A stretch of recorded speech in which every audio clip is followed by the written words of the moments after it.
'Tis a fearful thing to love what death can touch, a fearful thing to love, to hope, to dream, to be and oh, to lose. A thing for fools, this, and a holy thing to love. For your life is lived in me, your laugh once lifted me, your word was gift to me. To remember this brings painful joy. 'Tis a human thing, love, a holy thing to love what death has touched. In additional words of poetry, the words of Ecclesiastes, we say that a season is set for everything, a time for every experience under heaven, a time for dancing and a time for wailing, a time for birthing and a time for dying, a time for speaking and a time for silence, a time for seeking and a time for losing. How's it going? The time of mourning is a complicated one, just listening to the, filled with many emotions, both bitter and sweet. We begin our service with the recitation of psalms and prayers, thus linking Gerry Shokler's life with the 3,000-year-old tradition of the people Israel and the eternity of God. Mizmor LeDavid, Adonai mi yagur b'ohalecha, mi yishkon b'har kodshecha. A psalm of David. Do we deserve to enter God's sanctuary? Can we merit a place in the presence of God? Live with integrity. Do what is right. Speak the truth without deceit. Have no slander upon your tongue. Do no evil to others. Do not mistreat your neighbor. Spurn a contemptible person, but honor those who revere Adonai. Never retract a promise once made, though it bring you harm. Lend no money at unfair rates. Accept no bribe against the innocent. Make these deeds your own, then shall you stand firm forever. Hello, what's going on? Mizmor LeDavid, Adonai roi lo echsar, Binot sheyar bitzeni, Amei menuchot yanachaleni. Nafshi yishovev, Yancheni v'magle tzedek leman shemo. Gam ki elech begetz al mavet, lo irara, ki ata imadi, shivtecha umishantecha, shivtecha umishantecha, hema yanachamuni.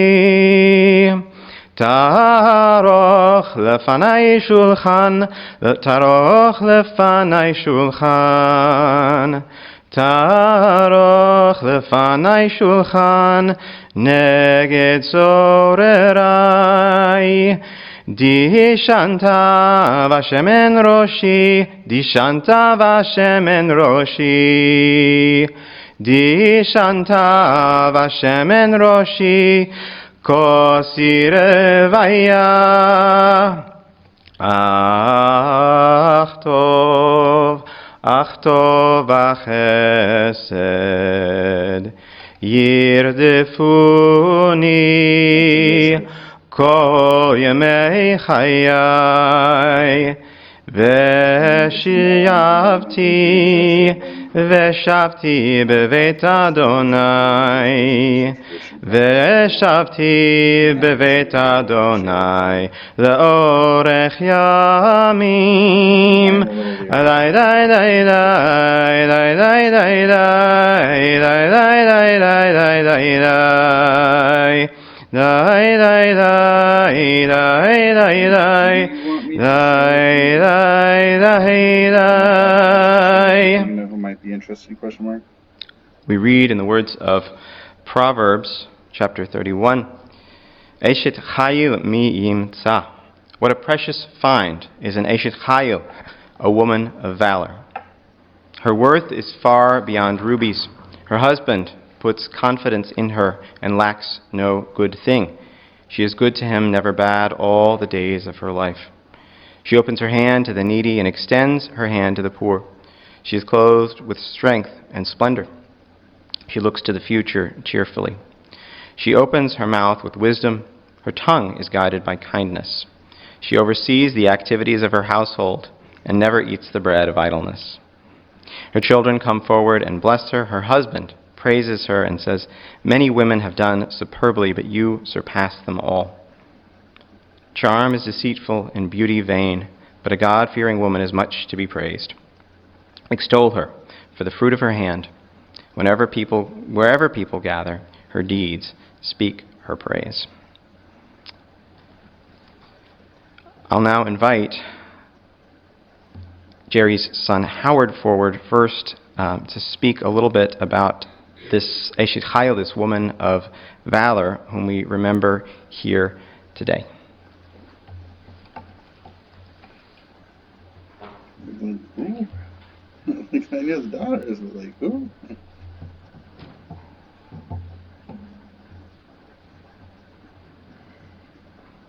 Thank you for coming. You want me to speak louder? Thank you. Just kidding. My mom was the best lady that I ever knew.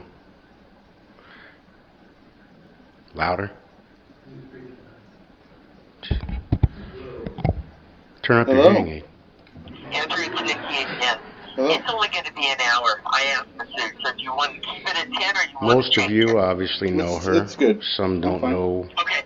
All right. her as well It's as an hour I. now. Okay, that's why you know why I was really confused. Like, 2 Yeah, She's the hours? best.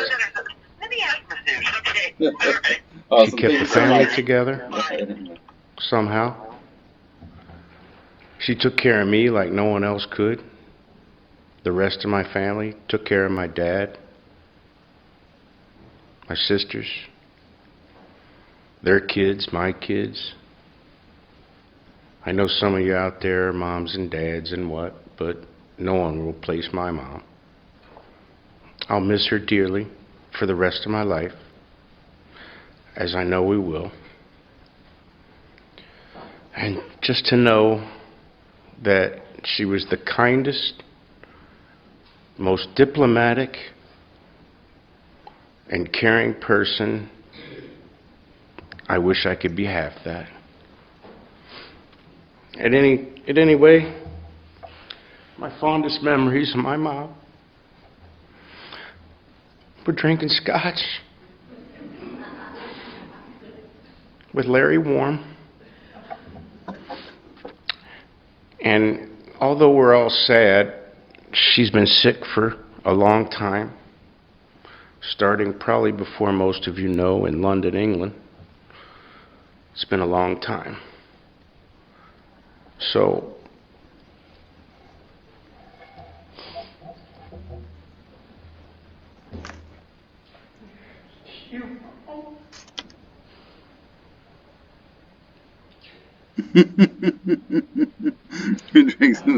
That's great. Thank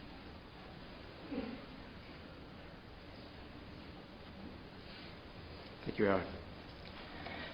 And now I'll invite Dan forward, Barry's husband, to say a few words as well. None of the women are neither of her 2 daughters. That's so weird.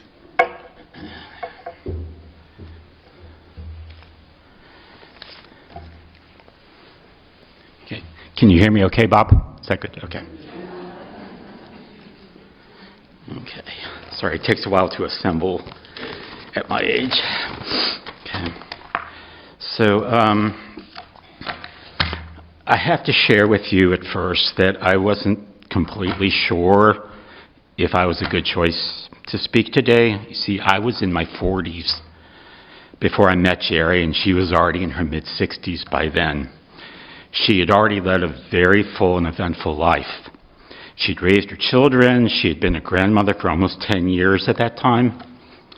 So even though I've had the honor of knowing her for these last 20 plus years, it really does pale by comparison to most of the people in this room who have known her far longer, and I wondered whether I would be able to do her justice. But I hope that by sharing some thoughts and a few personal experiences that I had with Gerry over these past couple of decades, it may add a little something to what you already know about this remarkable woman, and maybe even an occasional smile to interrupt the sadness. So when I think back to when I first met Gerry and Bob about 21 years ago, Barry and I had been dating for just a little while, but it was clear that the relationship was headed somewhere, so it seemed like an appropriate time to meet the parents. And I remember thinking at that time about the old saying about where if a man wants to get an idea about what a woman might be like a few years down the road, look to the mother. And then it also crossed my mind about that famous proverb about the apple not falling far from the tree. So I combined those two things in my head. I said, well, I was getting to know and fall in love with the apple, so I wanted to see firsthand what the tree was like. So Barry identified an opportunity where the time was right to meet Gerry and Bob. Now, the circumstances of meeting a potentially important person in your life can be critical. So I think it's relevant to mention to you that the first time I met Gerry Shokler was in a bowling alley. It was at a party for her grandson Eric's 5th birthday, and she was doing her usual Gerry Shokler routine of making sure that everything was going smoothly, everyone was getting what they needed. So I made a mental note to myself about the tree. I said, nice family event, caring, accommodating, most definitely an unpretentious setting, so I was intrigued.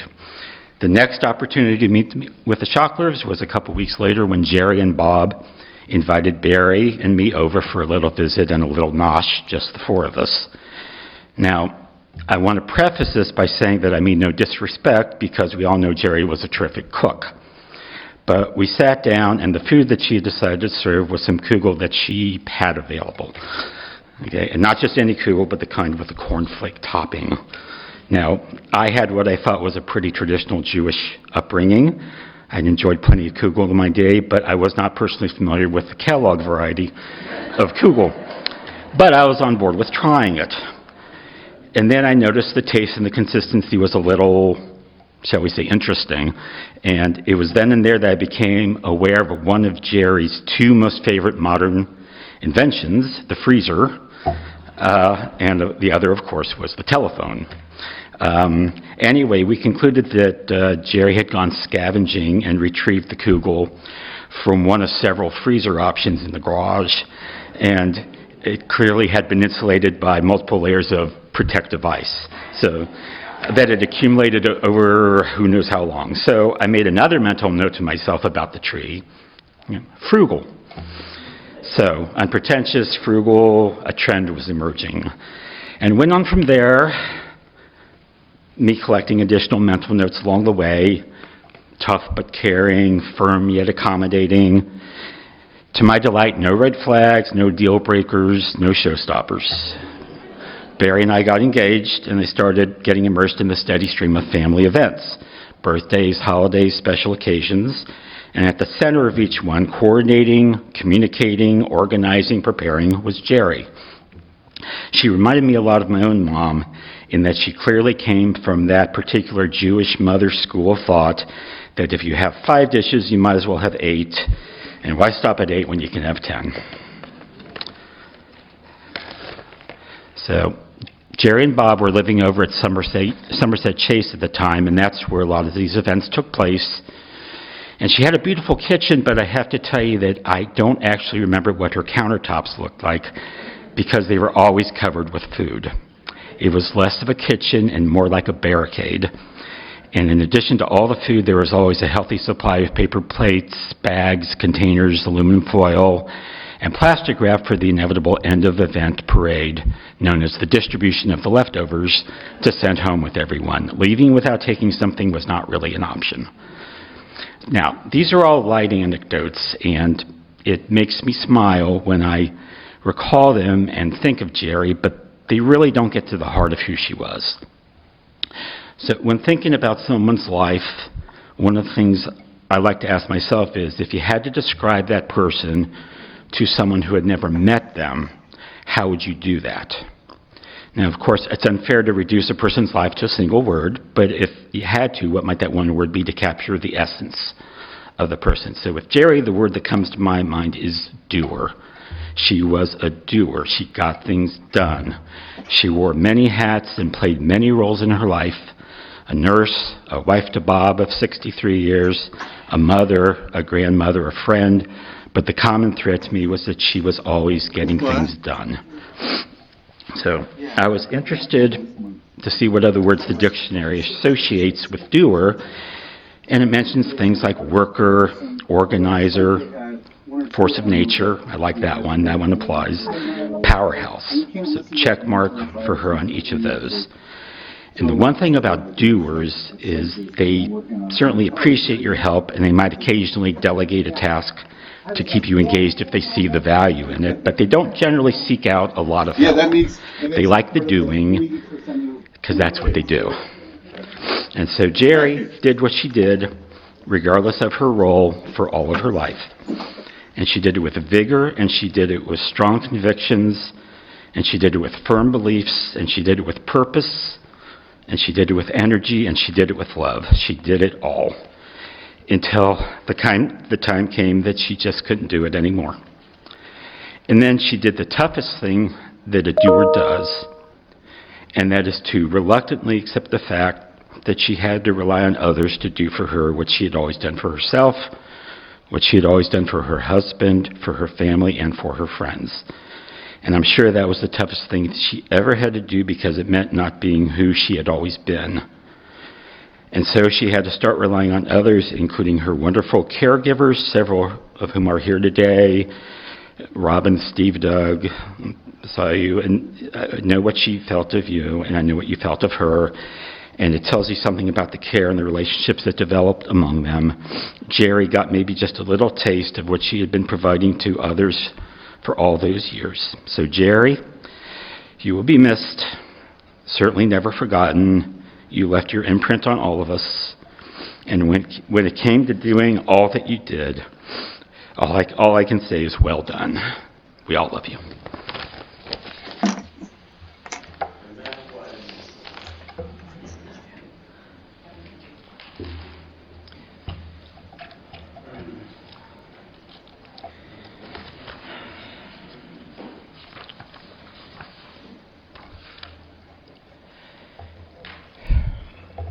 Today is Rosh Chodesh Shvat, the first day of the Hebrew month of Shvat.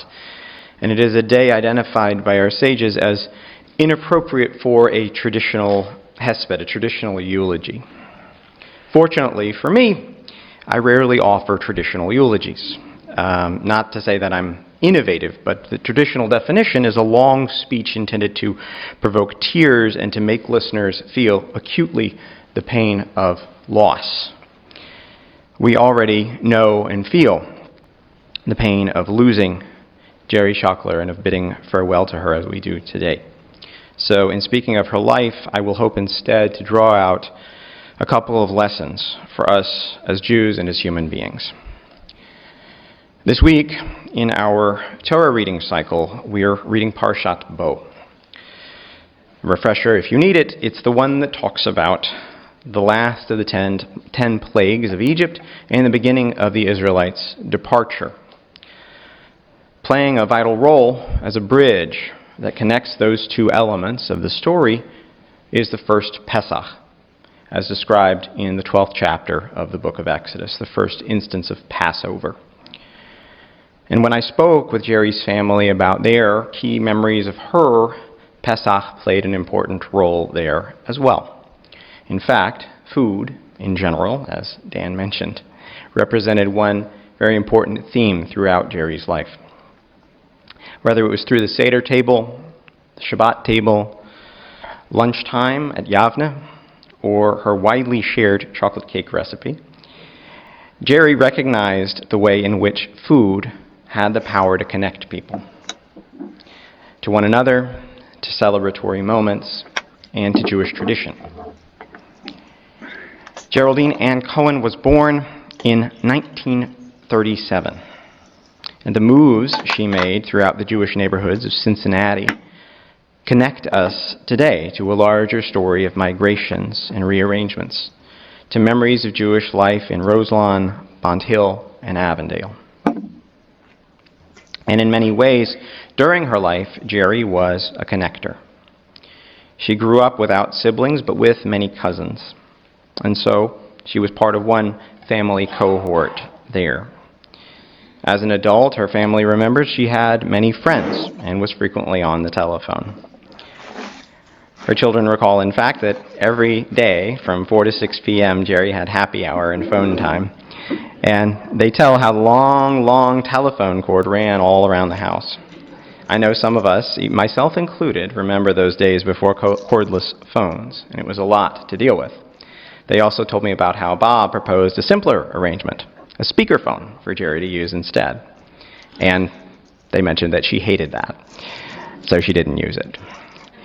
Gerry was connected to the Jewish community on a number of fronts, from her nursing days at Jewish Hospital to working at Yavna Day School and at the JCC, to her role at B'nai Tzedek, where she participated in the sisterhood and even served as president. It was the Jewish Hospital connection, through her supervisor Nancy and Nancy's boyfriend Gerry, that Geraldine, met Bob Shokler, the man who was to be her husband of 63 years, and father to her children, Barry, Howard, and Sherry. Her family also recalls the way she connected the generations, hosting her father-in-law for dinner almost every night, calling her young children downstairs to light Shabbat candles, offering help and support to those same children when they were grown, and spending quality time with grandkids Shana, Micah, Jesse, Eric, and Andrew. Speaking personally, I first met Gerry Shokler about 4.5 years ago, so not even as long as Dan. And in addition to the importance of being a connector, I learned pretty quickly that there was another thing she had to teach us all, the fine art of being no nonsense.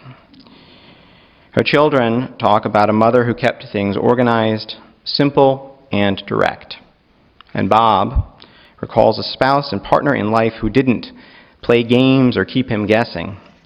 And everyone recalls a woman with a somewhat tough exterior, but a soft, warm heart. And I'm told that if a young child threatened to run away, she would respond, "Right when you get work." For us, the living, the good humor, and the strong relationships that characterize Gerry's life teach some compelling lessons. May we find in them an example that we can all emulate, as well as a reminder to cherish our relationships with family and with friends while we can. Yeh Zichra Baruch, may Gerry's memory be a blessing for us, for Israel, and for the whole world.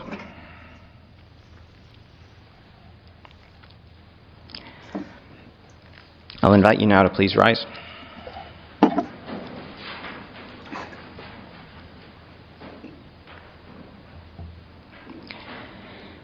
Eloah Selichot Chanun Berachum Erech Apayim Verav Chesed Hamtzei Chaparat Pesha V'Hakravat Yesha U'Menucha Nechona Tachat Kanfei Hashchina B'Ma'alot Kedoshim U'Torim Kazor Harakia Ma'asirim Et Nishmat Chana Gittel Bat Berel V'Yenta She'alacha Le'olama. Our God, God of forgiveness, who are gracious and compassionate, patient and abundantly kind, grant infinite rest in your sheltering presence among the holy and the pure to the soul of Gerry Shokler, who has gone to her eternal home. Merciful One, we ask that you remember all the worthy and righteous deeds she performed. May she find perfect peace in your eternal embrace. May her soul be bound up in the bond of life. May she rest in peace, and let us say, Amen. Eloheinu ve'Elohei Avotenu, our God and God of our ancestors, 1,000 years in your sight are as a passing day, an hour of night. The generations come and go while you endure forever. We are always in your hand, Adonai, in death as in life. Help us who mourn the loss of Gerry to look beyond this moment, to realize that death cannot destroy the bonds of your everlasting love. Sustain us with the knowledge afforded by faith that you will not allow us to suffer oblivion. For you, Eternal One, have taught us the way of life. Through you, we gain eternity. And let us say, Amen.